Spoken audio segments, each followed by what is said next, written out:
Evening YouTube, welcome back to the channel. This is IMX Sports and Our Football video, and today I'm going over my Week 4 NFL Power Rankings for the 2022-2023 NFL season.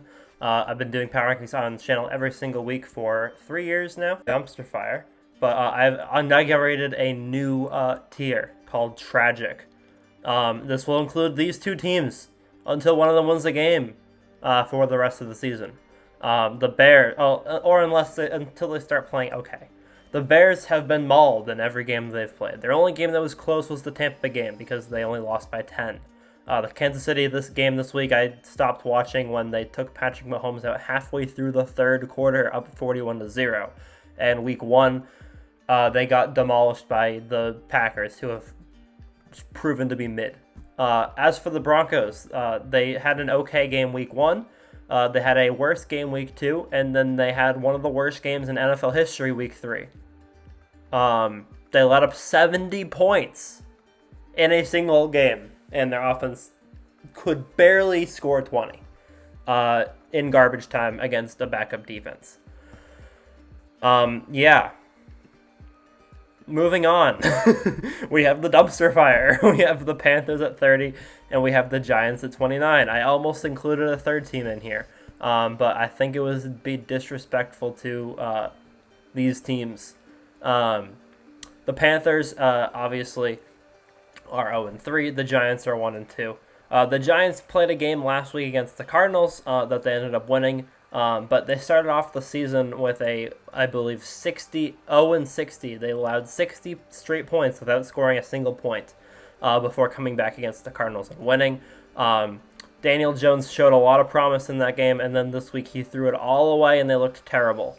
As for the Panthers, they just have not looked good in any game that they've played this season at all whatsoever. They looked okay in some respects last week, and then this week they were beating Seattle, and then they let up, I believe, 20-something unanswered points. So yeah, neither of these teams are going anywhere anytime soon unless they start playing better football. Moving on, we have some glimpse of hope. We can see the light at the end of the tunnel with some of these teams. We have the Jets at 28, the Steelers at 27. Moving on, we have some glimpse of hope. We have the Jets at 28, we have the Raiders at 27, we have the Titans at 26, and the Vikings at 25. The Jets are in this category simply because they beat the Bills. Actually, I'm gonna move these two. The Jets beat the Bills in the game Aaron Rodgers went out. It was a tight game, but Josh Allen threw 4 interceptions, so it's kind of hard to lose when your opponent throws 4 interceptions. Since then, the Jets have scored 20 points, and their opponents have scored 45. The Patriots this week only scored 15. 2 of them were from defense. But ultimately, the Jets really have not looked great since that Bills game. Their offense has looked terrible with Zach Wilson, and their defense has been okay, but it hasn't been anything like the defense last year. So they have some glimpse of hope because they could somehow find that click from last year, but I'm not sure they found it yet. The Raiders are at 28. They have just lost their second game in a row. Their only win so far this season is to the Broncos, so I'm not really sure if that counts as a win. Yeah. This week they played a valiant effort against the Steelers. Devontae Adams obviously had a good game. He'll always have a good game. But the Raiders ultimately are in no man's land right now, and it doesn't look like they're getting out anytime soon.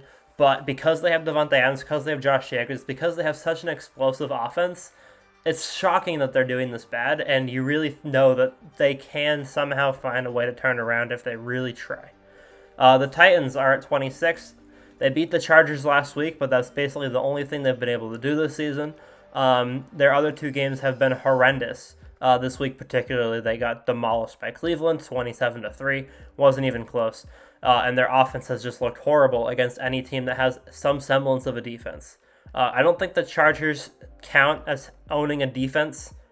They don't seem to use that very often, even if they do. This week they used it a little bit more than usual to get a couple goal line stops against the Vikings at the end of the game. Goal line stop and then an interception on the 6th. But yeah, Titans' only impressive game was against the Chargers. They looked horrendous this week. I need to see them look better next week for them to move back up. As for the Vikings, they're 0-3, yet somehow they're at 25 on my list. Why is that? I'm not entirely sure. They had a close game in all their games. They lost by 3 to the Eagles and the 3 to the Buccaneers and 4 to the Vikings.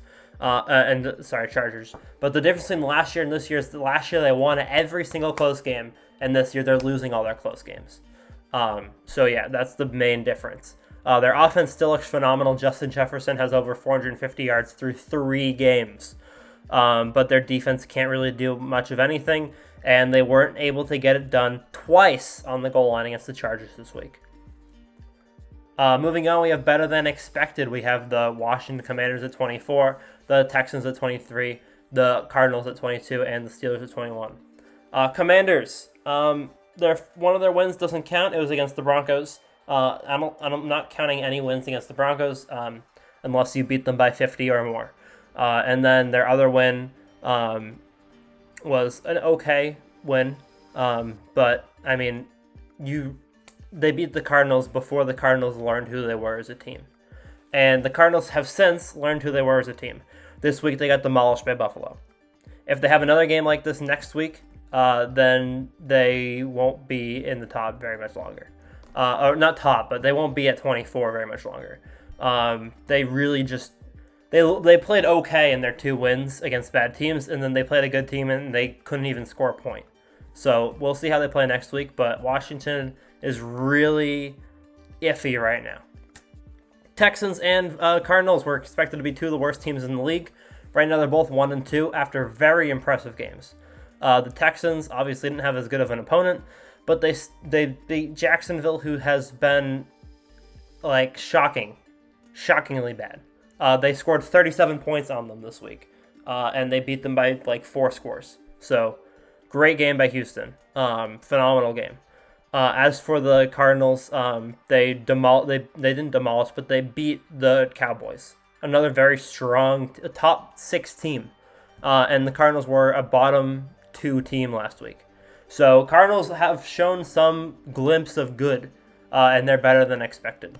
I can see the Texans and the Cardinals offenses both stepping it up again next week, getting another win, and improving to 2-2. I really can. I think it's more than likely they'll lose, but if they do win again next week, then they'll both be nearing that top half margin. As for the Steelers, they are 2-1. They beat the Cleveland Browns last week. This week they beat the Raiders. Obviously, the Raiders have not had a very impressive season. Their only win is to the Broncos, but they're 2-1, and the Raiders do have a good offense. Their defense played well enough to win, and last week I know they needed to get 2 kick returns, but it was still a pretty decent game overall by the Steelers. Moving on, we have they're confused. We have the Patriots at 20, we have the Bengals at 19, we have the Jaguars at 18, and we have the Falcons at 17. The Patriots aren't confused in the sense that the rest of the teams here are, that they're either subverting or exceeding expectations. No, they're just confused about how to play offense. The first 2 weeks they did pretty okay at it. We put up a decent number of points against a strong Eagles defense, and then we looked okay against Miami. But this week the offense looked horrendous. It was like okay in the first half, and then the second half we moved the ball up about 0 times, and we only got points off of a safety. I said that I would keep the Patriots below 20 until we beat a good team. The Jets don't count because Aaron Rodgers isn't playing, so we're going to stay at 20. I did move us up, mostly because I moved other teams down. I did not particularly want to move the Patriots up this week, but other teams moved down, so they're at 20. At 19, we have the Bengals. The Bengals haven't played yet this week. They play the Rams next tomorrow.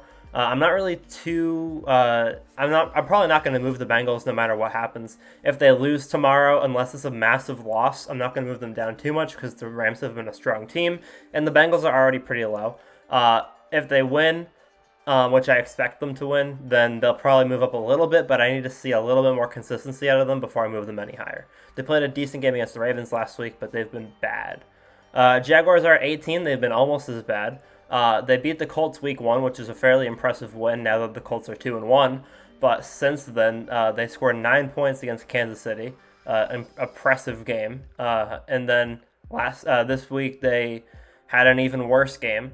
And they just don't look like the Jacksonville Jaguars that people expected to appear this season. They just don't look very good on the offensive side of the football. They look like they're struggling. They look like they need help. And on defense, they've been better, but they just really need to start getting into gear. They looked good week one. Week one was what we expected to see from Jacksonville. But since then, they have not looked the same. And they just don't look like a very strong team right now. We have the Falcons at 17. The Falcons started off strong. They started off 2-0, but this week they scored 6 points against the Lions, and that dropped them down significantly. They're a team where I expected them to be above average. I expect them to be around 500, but 6 points is a tough pill to swallow this early in the season.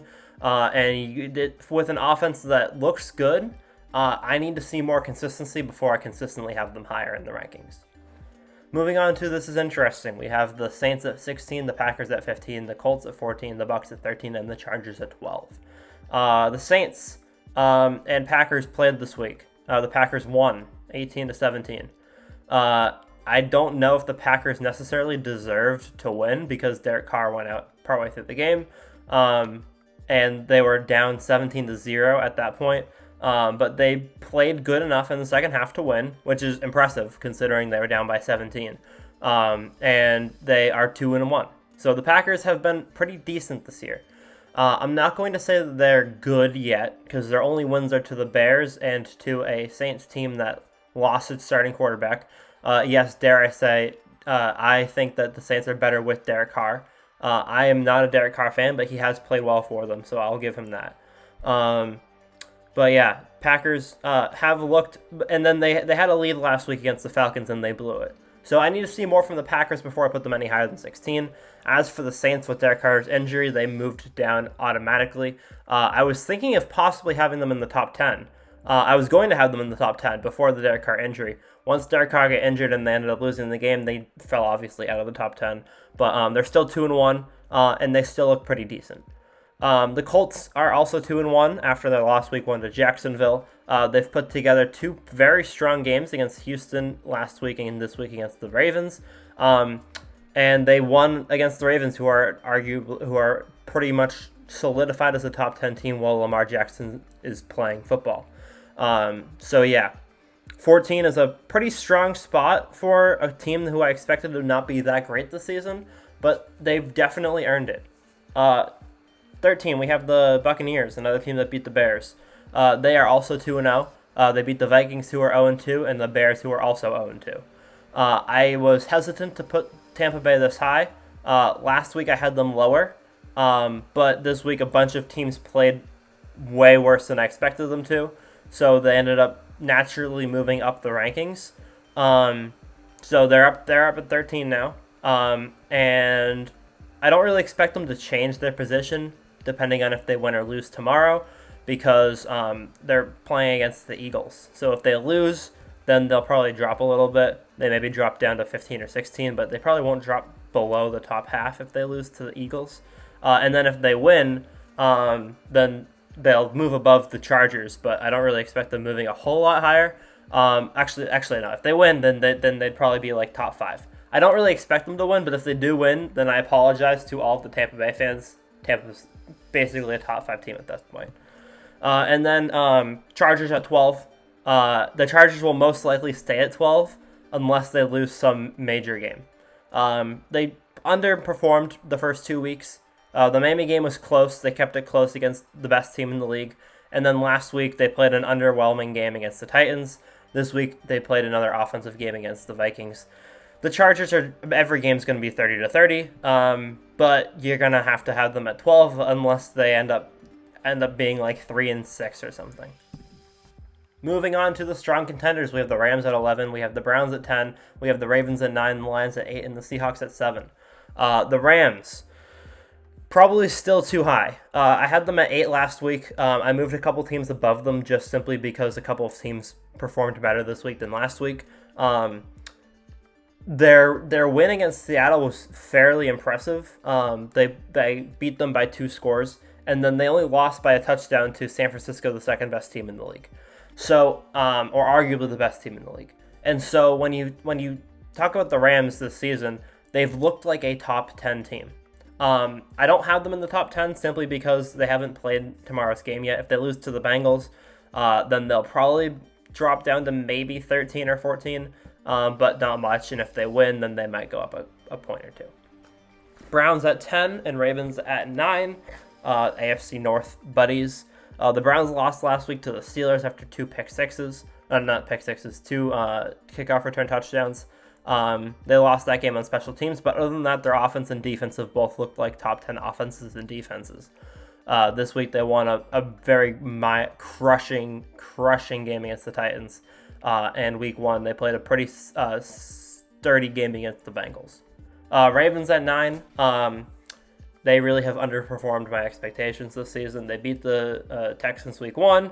That was an expected game. Last week they played a game that was a little too close for comfort against the Bengals team that played poorly week 1. And then this week they lost to the Colts. If they lose again next week, they will drop significantly.